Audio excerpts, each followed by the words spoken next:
في يوم 25/12/2023 توصل مكالمة لأشرف السباك من واحدة قالت له فيها بالحرف: تعالى البيت أنا جوزي مسافر وقاعدة لوحدي. وللأسف خلال ساعة واحدة أشرف كان عندها في الشقة، واللي كلمته فعلا كانت قاعدة مستنياه، وكمان كانت مجهزة له حفلة ما كانش يحلم بيها. حفلة حولت الليلة دي من ليلة حمراء كانوا هيقضوها لآخر ليلة في حياة أشرف. وبعد ما الليلة دي خلصت بقى كان وصل اتصال لأهل أشرف وإخواته اتقال لهم فيه: تعالوا شوفوا ابنكم وشوفوا اللي حصل معاه. وكمان كان وصل بلاغ لقوات الأمن اللي حضرت فورا وكشفت اللي حصل بالتفصيل. طيب هو مين أشرف بقى؟ ومين هي الست دي؟ وإيه طبيعة الحفلة اللي كانت مجهزها له؟ وإيه اللي حصل معاه بالظبط؟ وإيه اللي حصل بعدها؟ خليك معايا وهتعرف كل حاجة حالا.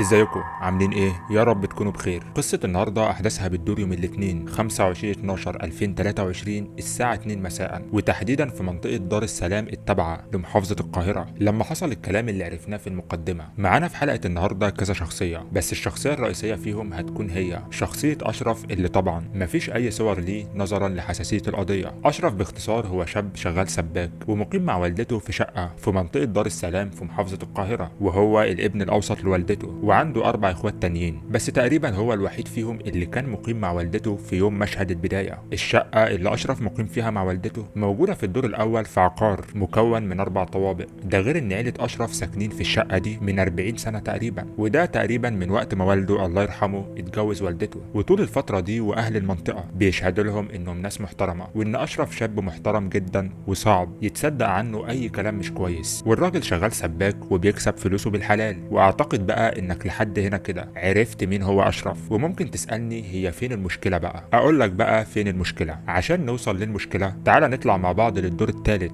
في نفس العقار اللي أشرف ووالدته ساكنين فيه. الدور ده يا حضرات هينقلنا لشخصيتين تانيين، وهما واحد ومراته متجوزين من 2 تقريبا، وسكنوا في الشقة دي في الدور الثالث في العقار ده من حوالي 6 شهور. بس من لحظة ما سكنوا في العقار ده بقى وهم جايبين المشاكل معاهم، وما اقصدش هنا انهم بيعملوا مشاكل مع الجيران او الناس اللي حواليهم، اللي اقصده هو افتعالهم للمشاكل مع بعض. كل يوم الاتنين دول صوتهم عالي جدا وخناقات وفي بينهم خلافات دايما، والموضوع كان واصل لدرجة ان الشخص ده كان كل يوم وهو رايح لشغله بيقوم قافل الباب وراه بالمفتاح وحابس مراته جوه عشان يتأكد انها مش هتسيب البيت وتمشي. ودي حاجة كل الجيران تقريبا عارفينها. وعلى فكرة الشخص ده ما كانش بيغيب عن البيت 5 أو 6 ساعات مثلا ويرجع، ده راجل سواق توك توك، وكان بيطلع كل يوم من بيته الصبح بدري ويرجع في ساعات متأخرة بالليل. فالوضع بالنسبة لمراته كان زيه زي السجن بالظبط. ولما جوزها بيرجع لها بالليل تشتغل بقى الخناقات بينهم مرة تانية، وفقرة الخناقات بتاعتهم دي بقت حاجة كده الجيران اتعودوا انهم يسمعوها كل يوم. ولحد هنا كده انت بقيت شايف الصورة كاملة وجاهز انك تعرف اللي حصل. وفضل بقى يا سيدي الوضع ماشي بالشكل ده لحد ما وصلنا ليوم مشهد البداية في يوم الاثنين 25/12/2023 الساعة 1 الظهر تقريبا. توصل مكالمة لأشرف السباك من واحدة قالت له فيها بالحرف: تعالى البيت أنا جوزي مسافر وقاعدة لوحدي. وللأسف خلال ساعة واحدة كان أشرف عندها في الشقة، واللي كلمته فعلا كانت قاعدة مستنياه، وكمان كانت مجهزة له حفلة ما كانش يحلم بيها. حفلة حولت الليلة دي من ليلة حمراء كانوا هيقضوها لآخر ليلة في حياة أشرف. وبعد ما الليلة دي خلصت بقى كان وصل اتصال لأهل أشرف وإخواته إنهم يجوا يشوفوا ابنهم ويشوفوا اللي حصل معاه. وكمان كان وصل بلاغ لقوات الأمن اللي حضرت فورا وكشفت اللي حصل بالتفصيل. وتعالى بقى نفهم الحكاية. أول حاجة عايزك تعرفها إن أهالي المنطقة دي اتفاجئوا الساعة 2 أو 3 العصر بعربيات شرطة وإسعاف وليلة كبيرة دخلت الشارع عندهم وهم مش فاهمين أي حاجة. وقامت داخلة قوة من الشرطة والمسعفين اللي حضروا معاهم للعقار اللي قاعد فيه أشرف مع والدته في الدور الأول، والاتنين المتجوزين اللي حكيت لك عنهم في الدور الثالث. بس القوة دي بقى هي والمسعفين طلعوا على الدور الثالث على طول، وقام المسعفين نازلين بأشرف من فوق عبارة عن جسم من غير روح ومليان علامات كتير على راسه وعلى وشه اتعملت له بأداة حادة. ووراهم على طول تروح نازلة القوة الأمنية أو الشرطة ومعاهم الزوجين اللي ساكنين في الدور الثالث، وكمان معاهم 2 ستات تانيين هنعرف هم مين كمان شوية. وتطلع بقى الإسعاف بأشرف على المشرحة، وتطلع الشرطة بالزوجين والستات الاتنين اللي معاهم لاسم الشرطة، وتبدأ بقى حفلة التحقيقات اللي كشفت كل حاجة بالتفصيل. ايه بقى اللي حصل مع أشرف بالظبط، ومين هما الاتنين ستات التانيين اللي كانوا مع المتهم ومراته، وايه الاعترافات اللي قالوها في التحقيقات. خليك معايا عشان ده أهم جزء في الحلقة.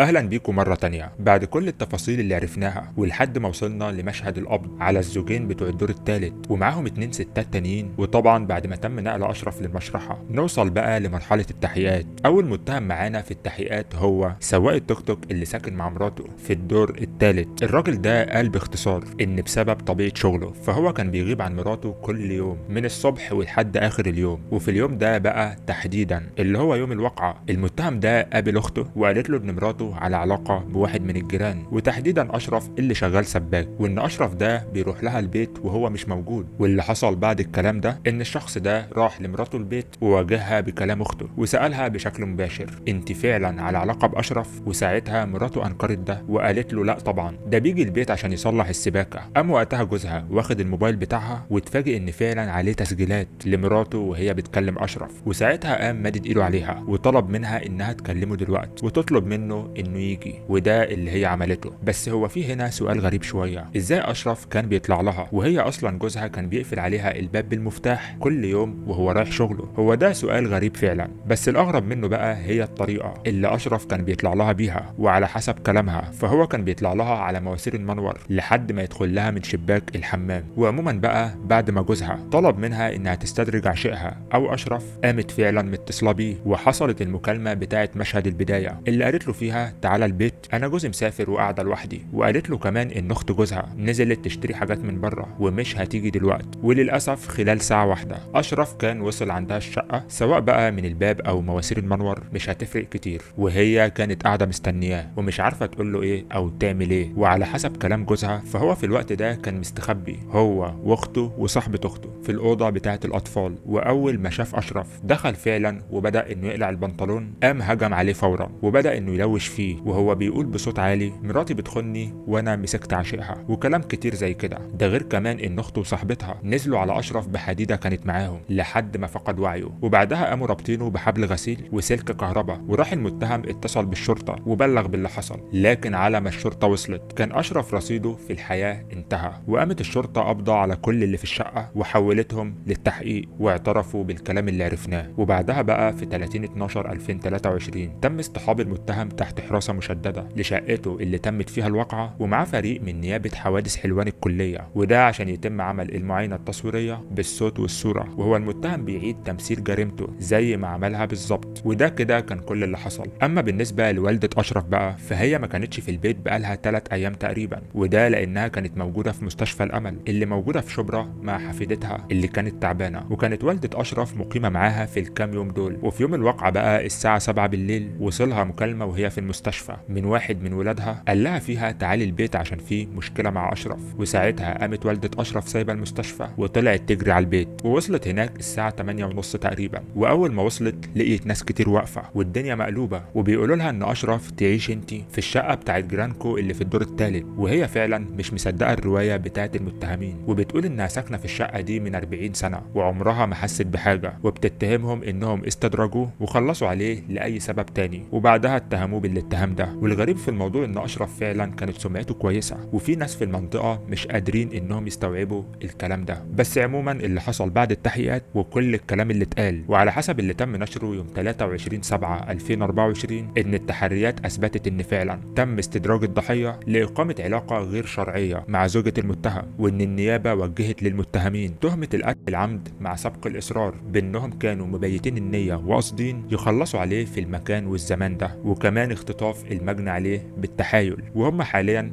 بانتظار محاكمتهم. القصه دي فيها دروس كتير جدا، منها ان نهايه الانسان فعلا مش بتستنى اذنه، وان ممكن واحد محترم وسمعته كويسه في غفوه منه يضيع دنيته واخرته. نهايه زي نهايه اشرف دي اعتقد فعلا انها نهايه مرعبه لاي حد. ده غير كمان اننا لازم نعرف نتحكم جدا في انفعالاتنا عشان نعرف نتصرف صح، وما تبقاش طريقه حل مشاكلنا تكون بتهور وانفعال زي ما المتهم عمل. انا معاك ان من حقه يغضب ويتضايق ان كان اللي حصل زي ما بيقول، لكن برضه هو ضيع يضيع نفسه ويضيع حقه باللي عمله. ده غير كمان ان في عبره مهمه قوي، وهي ان ربنا بيستر مره واثنين وثلاثه، بس مع التصميم على الحرام اتاكد ان هيجي وقت معين ومش هيكون في ستر، ودي دايما بتكون نهايه الحرام. والمرعب ان تكون نهايتك وانت بتعمل الحرام ده. وعشان كده بفكر نفسي وبفكركم وبفكر اي واحد زي اشرف بيشوفني دلوقتي، استقيموا يرحمكم الله. وفي النهايه يا ريت يا جماعه ضروري اللي يوصل لهنا يعرفني في التعليقات ويدعي لوالده اشرف بالصبر. وما تنساش اللايك بتاعك لو استفدت من حلقه النهارده وحابب انها توصل لغيرك.